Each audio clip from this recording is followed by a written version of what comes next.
ner malaken yam ka nas diala kontin barwani lingwaseme kan online TV channel anda mandun shan kwasnyag mane ya numrwasni kan online TV an wala shan ka wal diok ka paingwan ron kin dangro widi jandangro de baken bana racha ke ripone tin kontin lorodian ko daily an wala bana rach kamle rode namani a growing political tension which kejuba siyasa milerode ka doba dana na shanka ne da kon tila politician in wari ke kwan wari shanka ke je ka do mi shikanen bana doba dana le rode bana je lingwas mani amar dien ban writing le malajen dung bombardment kaman to ka ko bukanti gwasin shukuma kirmiyadit no shika bokten karenyal bokan wore ban mandale roda ban je LinkedIn ka kubo kanti kana kor kon lat kordienten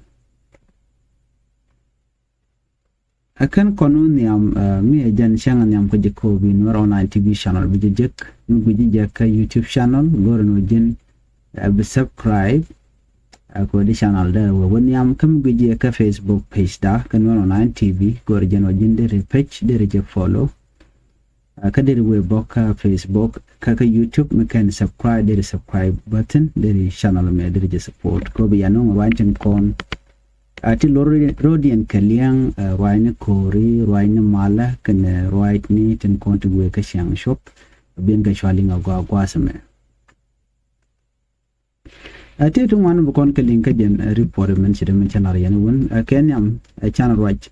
no ke ta dan shang ka kwanwari eje ka je which ka juba president Salva Kiir yadit mi bana linge emeje political debate ngang no michitwo ka ta dan shang ka kwanwari je chala do jen kwanwari shang ka je re kuma ka Kiir yadit no tega jom chalat gwasame kan kwan wardi are which ka sa Sudan wa chicken jaltelam lekken shangakel kan kwara kona sha kam freedom ka kwara jane kan jaltone na china churai gwasame ngonene wa bargazal kwarken wa jel ka lora ba ala kwara jaka we ne dore we dorien kateram teje ka charge restrict ke charge capture and they are moving freely at the restriction kami jenne gujo kwano written te ka panal no we ka unit state tene kelke kum kirmi hadi teram no ka jal ana shakan dial confine ke shakan dial detain ke shaka yendor ken re wiki juba teram jal changaram tot kan kwar to ko kwar dit ban right kwidian gwasmane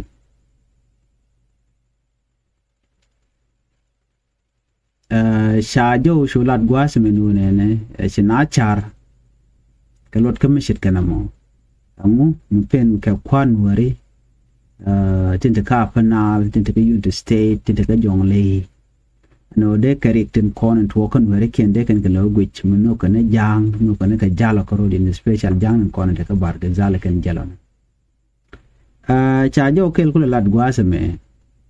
ngai kon dial vice president kel wude shal ke vice president Hussein Abdel Bagi akol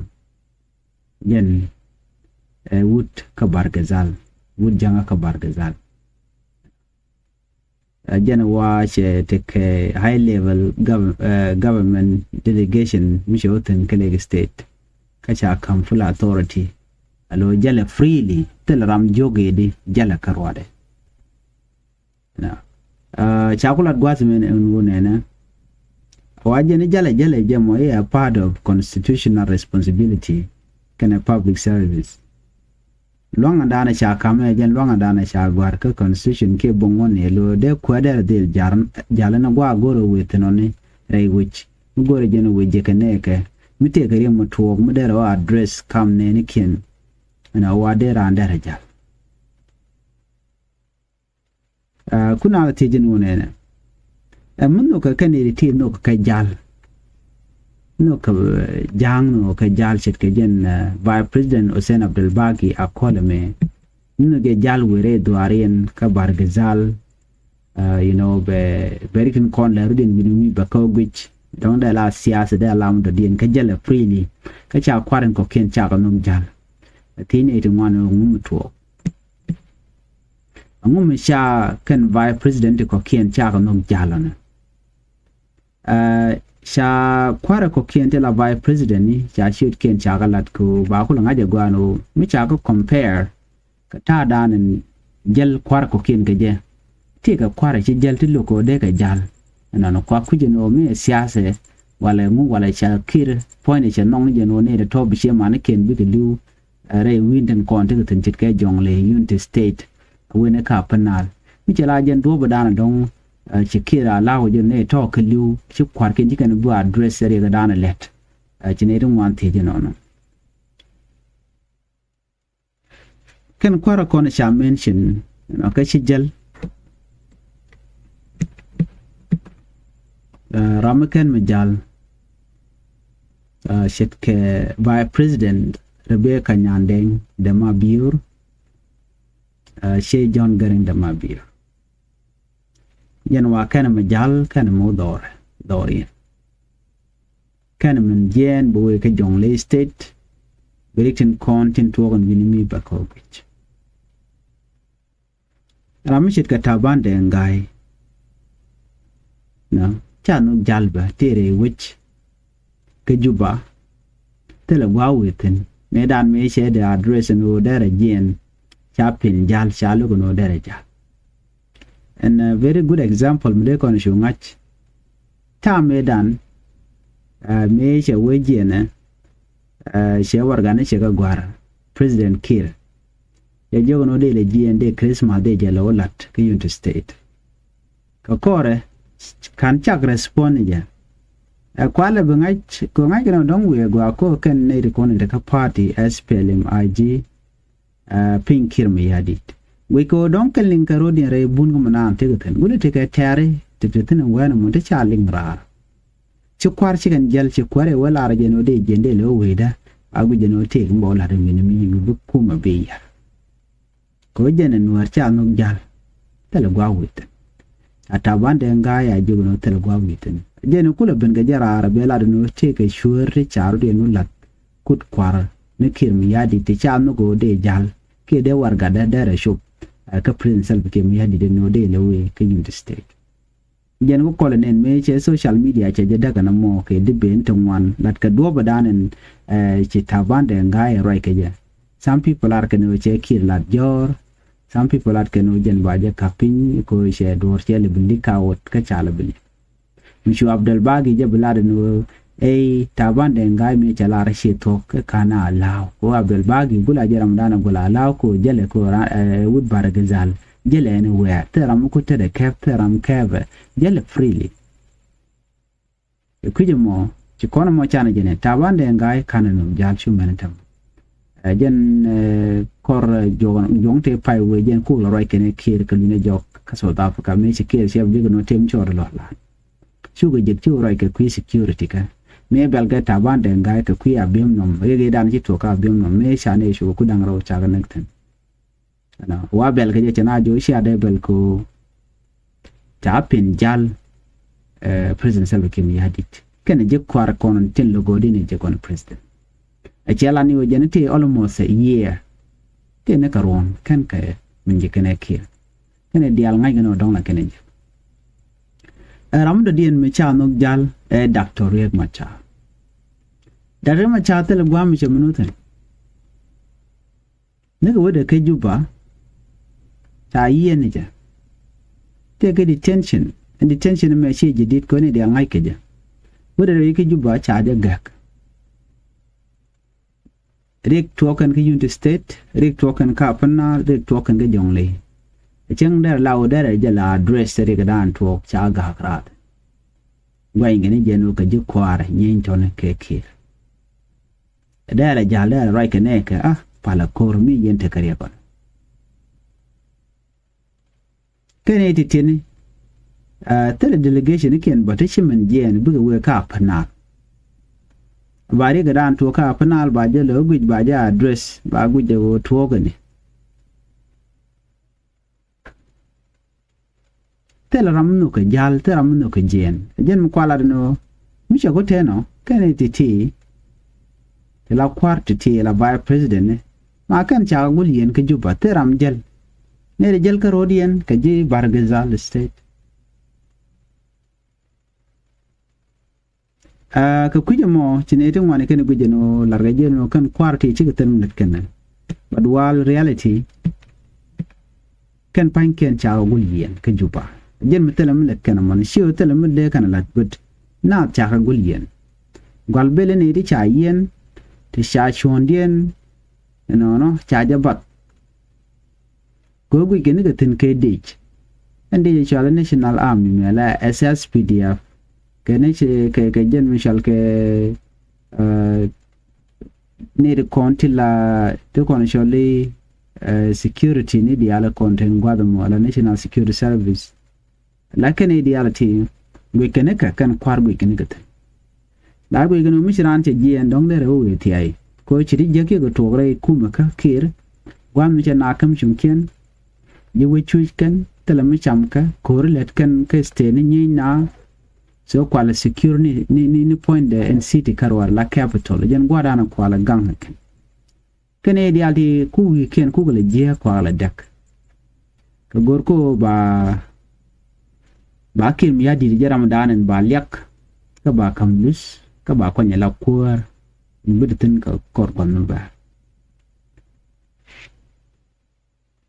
so mi shikana me jere ga dan to ka juba mishi guye ja kwan wartaram jalchan akel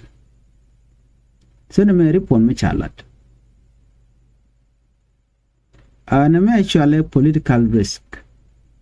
ko mishi ajal abia ne kun bia lo engage keke gwa shush keten especially apanal che wetot jongle che wetot even unity state che wetot kan go diality ka gon nuer yo dom de lo guye da la jen do shal ka mo jongle din le lo mar nuer mo ka ja roi ke da gai ko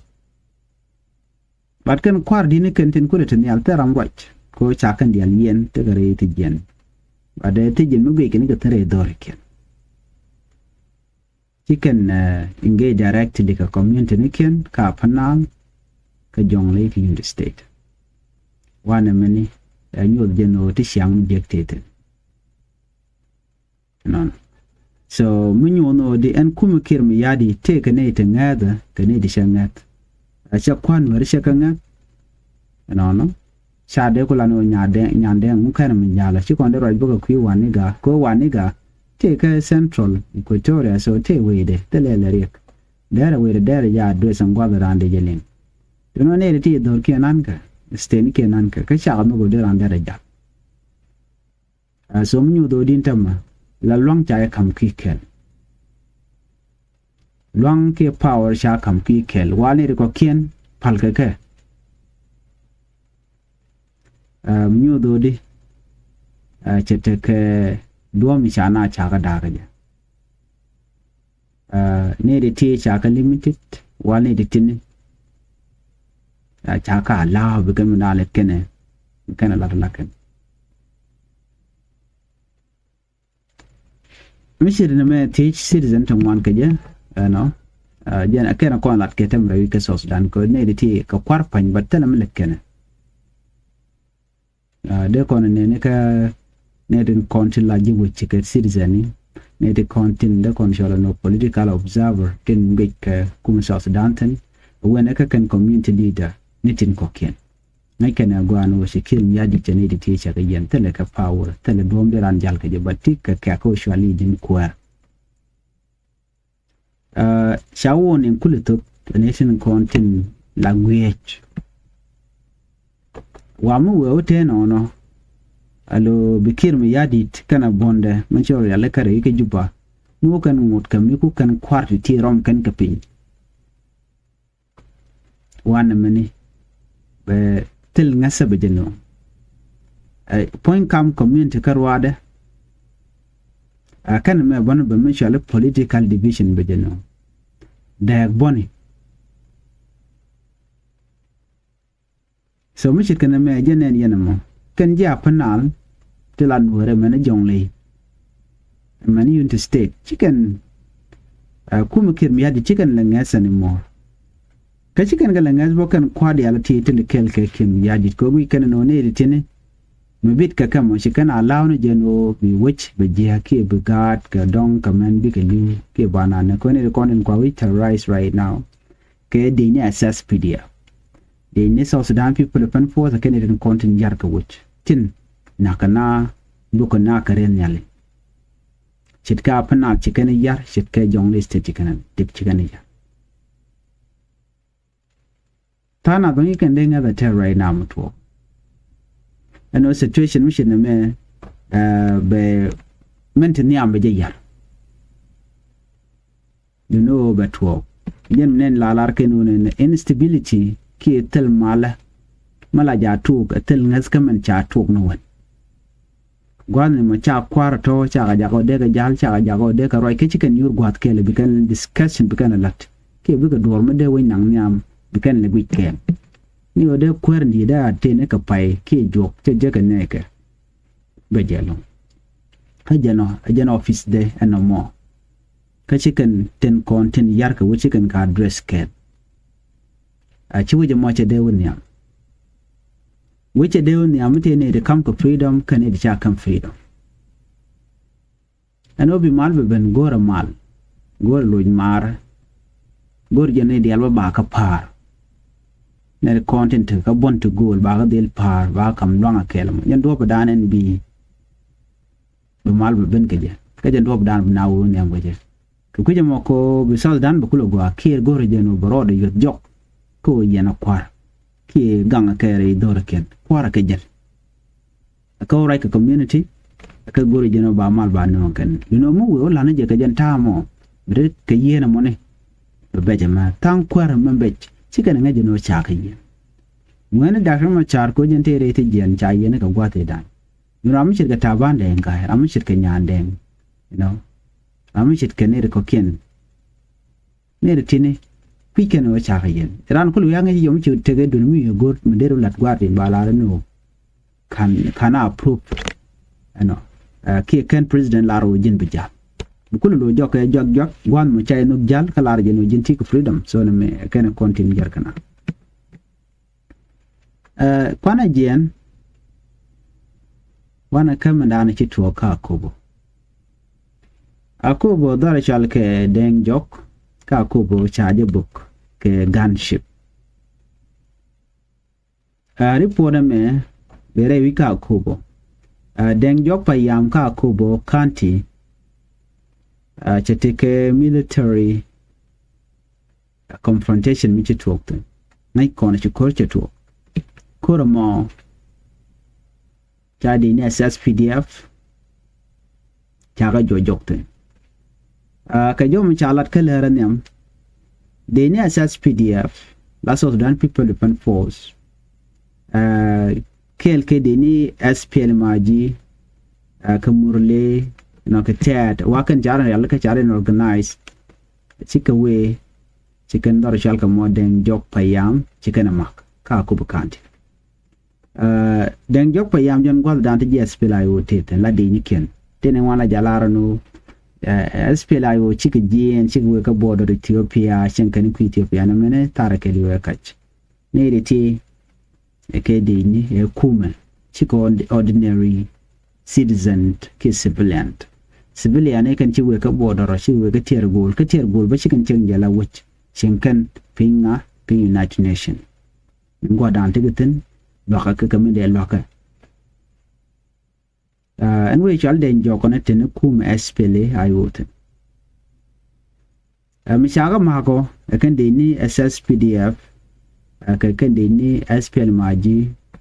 kamurle ka tat ko ken kon jaren mat ko ka force to goal awe na ka Uganda People Defense Force michaka magdor dan tikitina chigin yin ke kum SPL ayo kum SPL ayo ka George yaga joy ne ka bestien chaga jojen gwada mo se te ka kurum dit micho latin dan je te ka lia according to report dan chalat ne de choko jandang jok cha yeken badang kwasman cái chả thế thì muốn thì cái bot ở đây po nó mo chala rồi mình đi này dân điok you know này đang ra wa cha cái bật tick thì là SSPDF cái này đang rồi thôi à cái thì là đến SSPDF wa shi GSPLA ayo cái chỉ cần cái năng dorin cha năng đuôn vậy again năng GSPLA ayo đuôn vậy thì là mình cha lel cái captain thama cái report an chala này cái cocaine content cha nak ano charge Uganda UPDF charge jekten la Uganda People Defense Force ti cha pain ken cha mo ke uniform ni nying SSPDF deni Uganda ti cha mo ke uniform ni SSPDF ano ka jel ka ID ni Uganda cha kana kare kormone kan Uganda soldier to wa cha kana ka cha ka identify cha ka jek mani ID ni ken la Uganda national ID card cha ka jek ka name amida dian machine gay la kan ala no tele foreigner amita koran wanam kaka talk de take a thing ne ti shalka Uganda People Defense Force kan cha kul ro ni ke beni so Sudan People Defense Force ko cha bu kul ngi no kan ay ke Uganda ne kan ida to cha ga jigwan kur ka shiga lutin ka report an shalat no chani rimwan cha ganete ka kore mi che jojo gwano shi cha di ni SSPDF cha ka juj no ka che ne cha na ka cha kam na no chi Uganda People Defense Force ke ken SSPDF chi ga man ngat kan long chi kan goro baban mangat kan long a gunship ko and ground force chi kan long mi chi kan ni ne kan ke kum SPLA ayo ka ground force cha je long kan akan kuja mo siga resolve ko bikan ben bunga na karen yale wada kone jikan ka book shikan dul chikan ka wang ala civilian homes kana infrastructure en mate gwado maka den jok payam chikan book man kula to ka ji report ana chala dor chal ka den jok ne wate le ram chamu ka boten den ndana chala de kan chiga na buk pan chiga buk pan chicken ka bukan gat ka man ka dong dulu wa chikut chaka kan teram shamu ka bot you know wajin the first time baka ko ba eno ba na ba ka buk you know Korean wa che we ban ka border Ethiopia jala kan yal che chum na ka tir gol you know ka kore shu ko bok ka den jok pa ya so na me sure the lad me de kon dia la ngach no kum kim yadi daren destruction chela mal a ci kon dial medan ci to chana jangai gwa se ci afka union ci go wore wiki juba me nangare wiki juba gor kan no ne de ne dial tin la bon espela yo bon de kim yadi den atika ma de jalat ci rewut kel la kwara africa union en boy ci we chal ci de jakaya ke kwete ci we ke juba ci kon dial medan en sha la chana jenen ci la do ne en ba ko ba ngwan ba ka ben ngor tin kon choy kana ko wa ci first time by the way la gule lena won ngaje South Sudan jena kul jen kwal ko ngi mo jaf ka union ala delegation no jin we ke juba wote ni ka kan bon dia me ce bu jegwa da maka sha agree kana ke ci kana agree no ko in kware ba jadela ngai kon dial me ka ci kana agree nyok ci kana agree ko ba ne de kon la political detainees ba ka dilo you know ngode kana address no mu bare ma char ba je ko ba ce jongna no go no tin kon nganga na tin jar Sudan ko ce bu niam kan ba gor ngai kon dial me dan ka disa baba ci Africa Union ci roje lo agenda de niam me ci kana na pin me ro na kuide o de kan political detainees kan de kon cha yen wona ka dakon cha de ko luñ de dakon cha de luñ de akolkol ku delun de ben bol meli ne dial any leader mila political leader mchayen ka dom shajen chayen wrongly de je delun yen ta da ne inshallah ke so de tini ka tilat karodi so right now jen bu ko nyok lu jong nyok ba mandan lero ba ko ngach ko de ko dial de bolo capture no so jen mandan lero de ne for more information ban nyok lu jok different reporting katin kon lat ko den kore mali ke dob dan na on yam ke jan ni jiram jidit gwasme ka no online tv channel guje je ka youtube ke guje je ka facebook page please kwa channel kwa support and get a command bye bye.